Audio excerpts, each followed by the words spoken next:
Hi everyone, I'm Kate. Welcome back to my channel. Today we're going to continue to pick up what we've left off last time, and we're going to paint deers. Let's get started.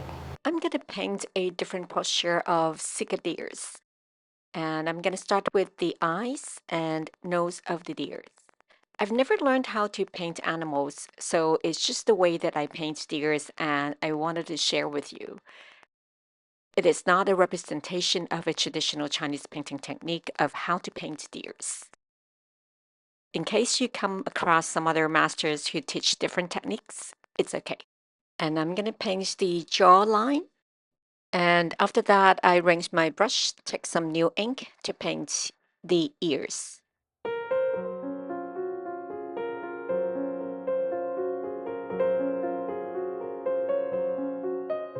This deer is bending down to drink water or eating grass, so I'm painting the neck and spine.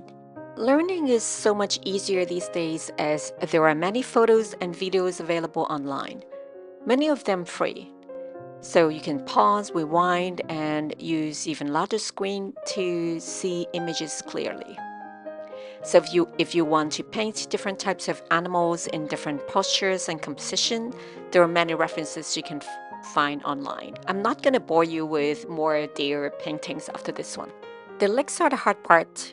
To make them look strong and sturdy, you have to be confident to paint firm brushstrokes with darker ink. Pause for the joints. If you want to paint with some shading at the same time, tilt your brush a little bit to get the right angle. But you don't really need a broad shades because the legs are usually thin. The cloven hooves are an important feature, but they are quite difficult to paint as well. There are two main toes on the front that are used for standing, and two smaller ones at the back that are usually above ground, except when they're running or jumping. So when the deers are standing, they look like they are wearing high heels without the heels touching the ground. Now I'm painting another deer standing behind this one. The hat is front-facing, and I like to have a little bit of smiley, friendly face.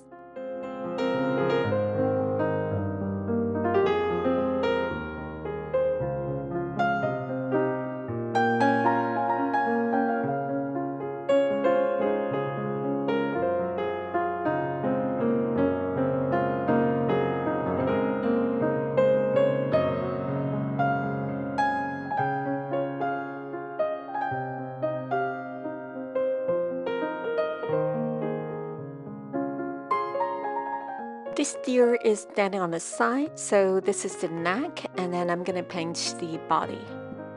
This composition is created to fit for this small square pieces of paper, which is about 35 by 35 centimeters, or around like 13.8 by 13.8 inches. If it is a larger piece of paper or if it's a rectangular shape, then the composition will be very different.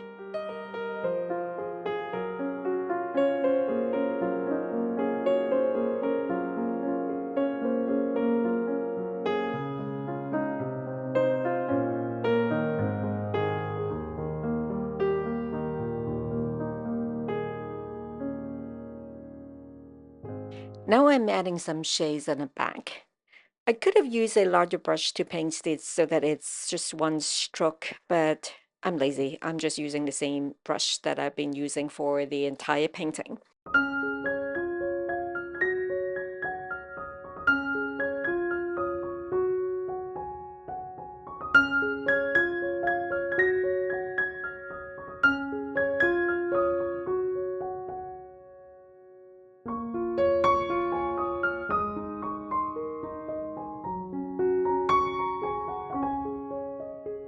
Now I'm taking some black ink to paint some spots on the back.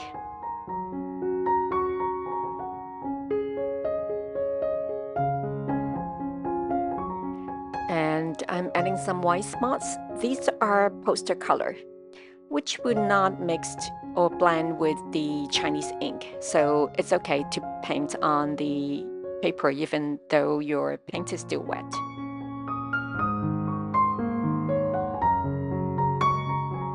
Thank you for watching. I hope you like this video. Please press the like button if you like it and subscribe if you haven't already. I'll see you next time.